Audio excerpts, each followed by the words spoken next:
If you're just tuning in, hello and welcome to the CLR Breakfast Radio Show with your host, Varshini Yogeswaran. Hello, it's your host Varshini Yogeswaran at 8:36 a.m. this morning. And here with me right now is independent filmmaker Amber O'Dell. Thank you for being here today, Amber. Thank you for having me. Now today, I'll be speaking to Amber about her current project, Off Her Head. This is an independent film that is targeted at a young audience and deals with some hard-hitting issues. Let's hear a bit of it now.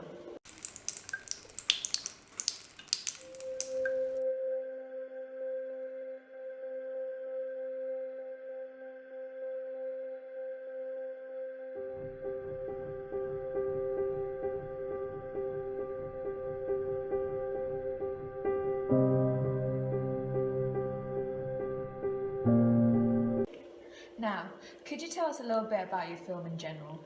Well, the film is set in Surrey in 1998. It focuses on a young girl called Jennifer who is struggling with her mental health, her difficult relationship with her parents, and an addiction to drugs and alcohol. How have you gone about creating the right kind of emotion needed for a film with such heavy subject matter? There are lots of elements you need to include in order to create the right kind of emotion needed in a social realism film. These films are about real, serious issues, and so you need to create verisimilitude. I used an amateur actor for my film in order to make it more realistic and allow the protagonist to exude authentic emotion. I didn't want an actor over-exaggerating the role, making it too theatrical.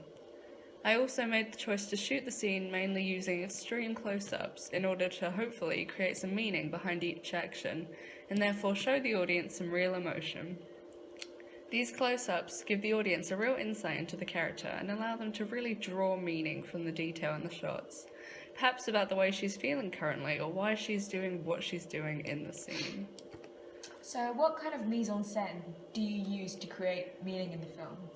Well, the protagonist of my film is a teenage girl, and so hair, makeup and costume has been an important aspect of the film. As for most people, their physical appearance is a big part of their identity, and so we can infer things about Jennifer from things like her dress and her makeup. She's a middle-class character, and I think you can tell that from the location that she's in when the film starts and from how dressed up she is. I want to subvert the stereotype of social realism films only featuring working-class characters, as it is important that people do not assume drug and alcohol issues only happen to working-class people, as most of the time they tend to blame them for it and just dismiss it as being because of their location, when really addiction can affect anyone of any class or status. So is this a film where you attempt to subvert common conventions quite often? What sets it apart from other social realism films currently out there? I'd say that there has been an equal amount of how much I've adhered to conventions and how much I've subverted them. My film is a product created through influence from other films in the genre, and from how I've done it differently in my own way. I've used typical and quite obvious technical code conventions like low-key lighting, shooting on location, and working on a very low budget. In my opinion, these things are pretty much essential. They are obvious conventions for a reason. They produce verisimilitude, which is definitely the most important part of a social realism film. I mean, realism is in the name. But I've definitely done some things differently to a typical social realism film. Some of the differences between my film and others are obvious. A great amount of social realism films focus on a male protagonist, the most common being the white, working-class, middle-aged man. And I could be wrong, but the only social realism film that comes to mind featuring a young female protagonist is the 2009 film Fish Tank. I definitely think more films should feature teenage girls as protagonists, as they struggle with a lot more than they are given credit for, and definitely struggle with a lot of the same issues as these male characters that we continue to see in social realism. I think you need to drink some water. So are the techniques you use developed from your preliminary task? The techniques I use were definitely developed from my preliminary task. In the preliminary task, we had to use 3 different camera shots: medium wide shot, and close-up. I found the close-up shot the easiest one, hence one of the reasons I chose to use close-ups as the primary shot that we see the scene through. One difference between the preliminary task and the main product is the use of white balance. I'd not learned about white balance prior to shooting the preliminary, and so I just let the camera do its own thing, and I must have used something like automatic or a standard setting.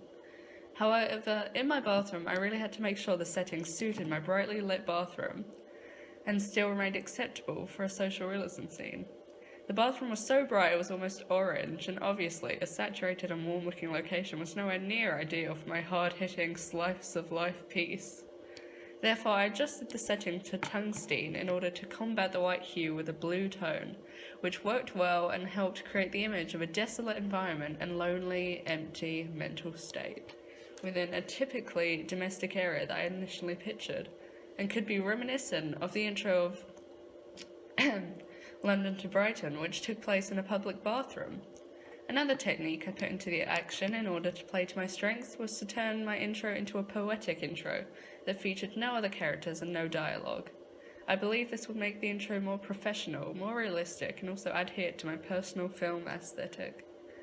As I am also a photographer, I see every shot as a single frame to be composed artistically and in a creative way. The different close-up shots and various angles and sizes in my intro are all because of this, my personal filmmaking method. The preliminary task in general was quickly done and was essentially a few shots thrown together into a little scene. In comparison, my final film appears far more professional and well put together, plus the preliminary task featured no emotion at all, and my film, on the other hand, must display a lot of raw emotion. The character is an addict, and she's struggling with a lot of difficulties and is fighting a lot of inner battles. I want my audience to be able to see that and sympathise, maybe even empathise with her. Directing must have been a different process from the preliminary task to the final film. So could you tell us about the two processes? Well, of course it was. The preliminary task, as I said, was essentially putting a few simple shots together, and the actors didn't really have a large script or anything to do, so I just gave them their lines, and when I pressed record on the camera, they said them. They asked me a couple of questions initially about how I wanted them to do it, but after repeating the scene in different shots, they had practically memorized them. Meanwhile, while filming my main task, I continued to give the actor lots of directions in between takes, and made her try out a lot of ways to do what she was required to do in that shot. I recorded every single take at least 4 times and did something a little bit differently in each, so that I would have different options to choose from when it came to editing.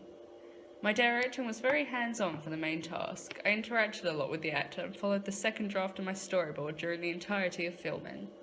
Looking at the template I'd laid out for myself and composing shots and frame that matched the idea I initially had in my head for the scene, it was simpler to direct in the bathroom as it was a well-lit, secure environment, and I had control of every aspect of the location, therefore giving me a lot of creative control and letting me manipulate the environment to match my storyboard. However, when the character Jennifer navigates her way through the house and ventures outside, it was a bit harder to control, as a lot of potential disturbances were present in the house and outside. For example, as there were a lot of other people in the house at the time, I had to consider things like the sound of television, people talking, people walking into or interrupting the shot, which happened. And as for outside, I had to worry about shooting the scene in the dark and being able to at least partially see what's happening as it's set at night. I had to redo takes for these locations quite a few times, as it would either be interrupted or the actor would come out of character and I would notice continuity or any camera work errors and have to fix them. Yeah. Eventually the scene worked well and any backing sound in any shots were muted as I put a soundtrack over the scene anyway.